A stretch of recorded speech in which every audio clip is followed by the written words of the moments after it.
Hello everyone, Engineer Ken here, and ngayon mag-solve naman tayo ng random problem sa hydraulics. Okay? So let us first read the problem. A block of wood floats in water with 5 cm projecting above the water surface. When placed in glycerin of a specific gravity of 1.35, the block projects 7.5 cm above the water or above the liquid. Okay? So we have here 3 questions. So to solve this problem, let us first start with visualizing and drawing the problem. So sabi dito, mayroon daw tayong block of wood and it floats sa tubig.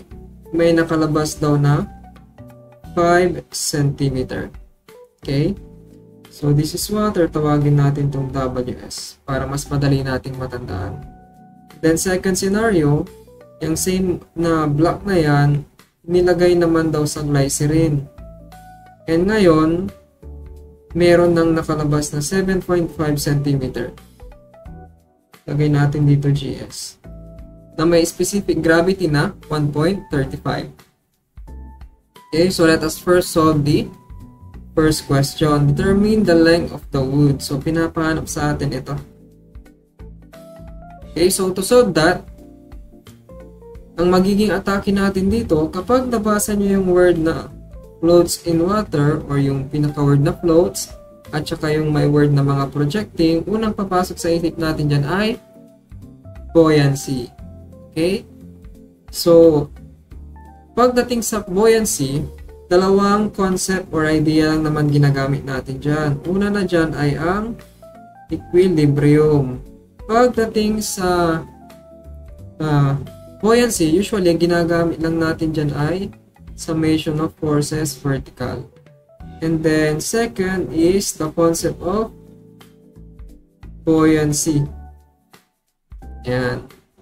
And buoyancy is based on Archimedes' principle that the buoyant force of an object is just equal to the weight of the fluid it displaces. Yan. And paano ba tayo kumukuha ng weight ng object? Solid man or liquid? That is just simply unit weight times the volume. If you want the fluid weight, that is the unit weight of the fluid times the volume of the fluid displaced para maging buoyant force siya. Ayan lang naman. Okay, so atakihin na natin to. Una, let us first draw a free body diagram to know the forces at play. So sa unang scenario, merong weight yung object. And then dahil nakalubog siya sa tubig, makaka-experience yan ng buoyant force. Okay. Ayan lang, dadalawa lang ano. So ngayon, isagawa na natin yung equilibrium. So, summation of forces vertical equal to 0, considering upward equal to downward. So, ang kakalabasan yan is simply PF is equal to weight ng object. Ayan. And ano ba yung value ng BF? Again, that is just simply unit weight ng fluid times the volume displaced. Para naman sa weight ng object, unit weight ng object times the volume of the object. Okay? So, ano ba yung fluid kung saan siya nakalubog? Sa unang scenario, nakalubog siya sa tubig. So, oops. This is unit weight. Yan. So, nakalubog siya sa tubig. That is unit weight ng water. Para naman sa volume displaced, pagdating sa volume, iba-iba ang formula niyan. Pero,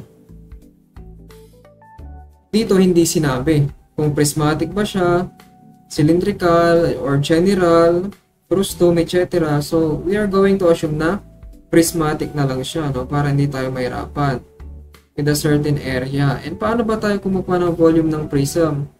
That is just simply cross-sectional area times the length.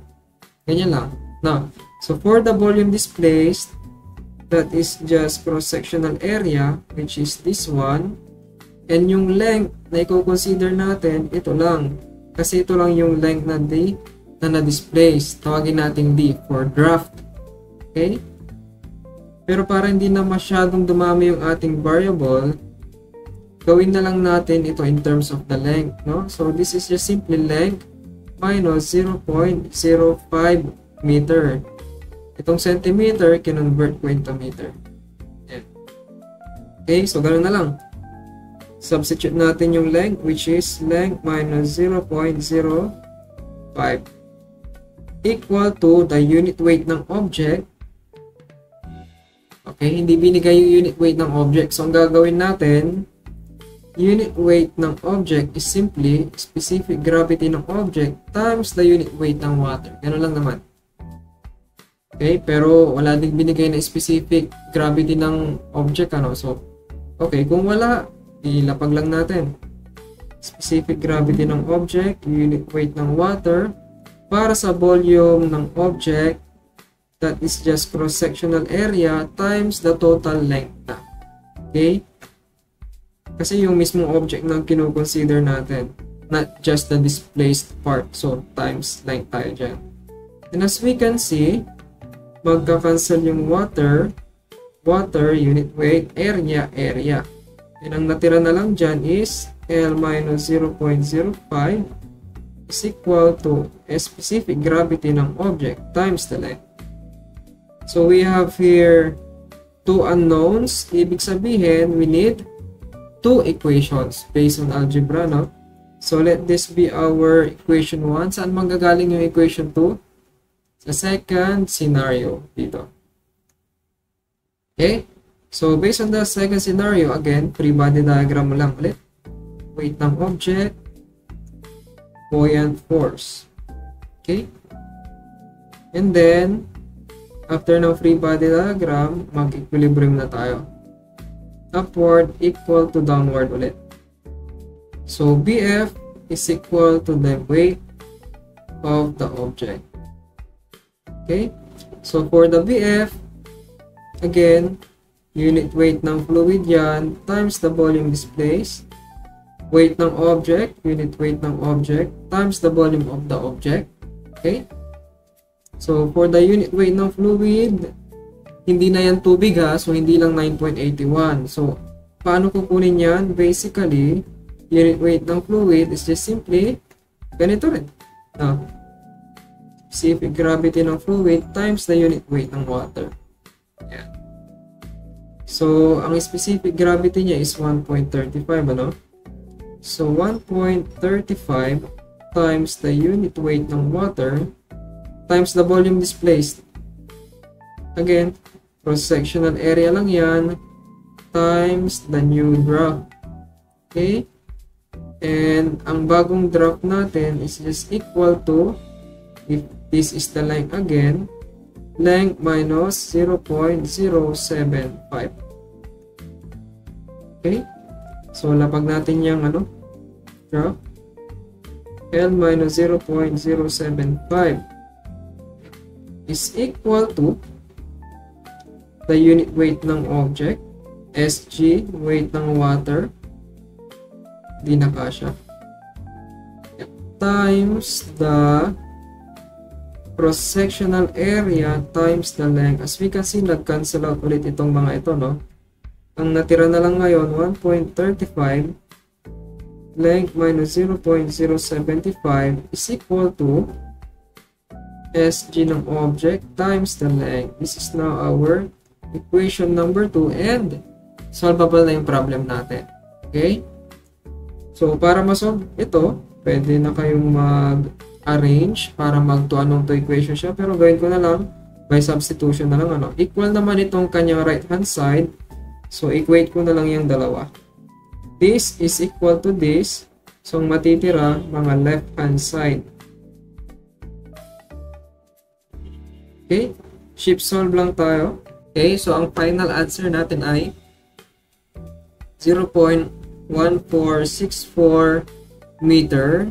Depende na lang sa choices, no, kung anong gusto. Kung in terms of meter or in terms of centimeter. So, times 100 ka lang naman dyan para maging centimeter siya.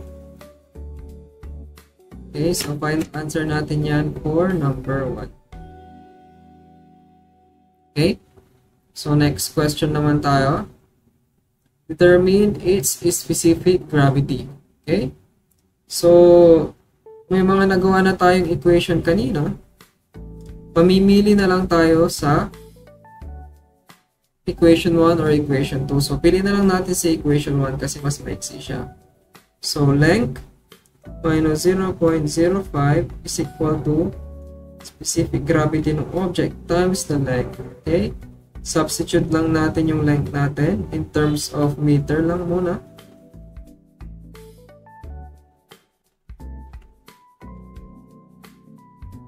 Shift solve tayo. And then, lalabas na yung ating final answer. That is 0.6584. Unit less ang specific gravity. Okay, final answer for number 2. Yan. So, ngayon, punta naman tayo sa last question natin. So, the last question is, if the wood is instead placed in seawater, how much would the projection be? Okay? So, i-drawing ko na lang sa ibaba. Ngayon daw, yung object na ito is placed on water. So, you can redraw. Pwede rin namang hindi na kasi alam mo naman na yung image sa inyong isipan, no? So, ang tinatanong, ano naman itong nakalabas na to? Tawagin na lang natin height. Yan. Again, this is now seawater. Okay? Seawater surface. Yan. SS na lang. Okay? So, to solve this, ganun ulit. Mag free body diagram tayo. Weight ng object. Merong buoyant force. Again, you can draw this or hindi na kung na-visualize mo na siya agad-agad. Okay? So, summation forces, vertical lang tayo. Equal to 0. Upward equal to downward. Actually, pwede na natin i-shortcut agad dito eh. Kasi, alam naman na natin na same lang yung magiging analysis natin. Okay? So, ang shortcut nito would be specific gravity ng fluid times the drop is equals to specific gravity ng object times the length. Ganyan yung kakalabasan yan. Okay? So, hindi mo na i-consider yung unit weight ng water and yung volume. Specific gravity and lengths lang. Okay? So, for the fluid, ayun, hindi given ang unit weight ng seawater or specific gravity niya. Pero, tandaan nyo na lang, pag seawater, that is 1.03. Usually, sa board exam, hindi binibigay yan. So, kailangan memorize natin yung mga ganyang value. So, 1.03 times the draft. O, ito yung draft. Pero ayaw natin kunin yung draft, ano?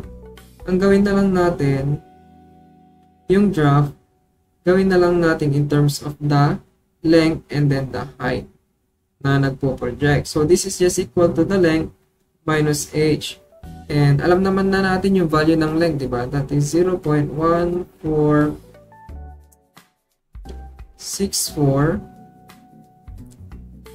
minus the height, okay? Equal to specific gravity ng object. Na-solve na natin yan kanina. 0.6584 times the length. Okay? And then, shift solve na lang tayo. Makukuha na natin yung projecting na height. Okay? So, that is 0.0528 meter or 5.28 meter. So, yan lang ating final answer. Okay? So, I hope nagustuhan nyo yung analysis natin kung paano natin siya inatake. See you ulit sa susunod na random problem natin.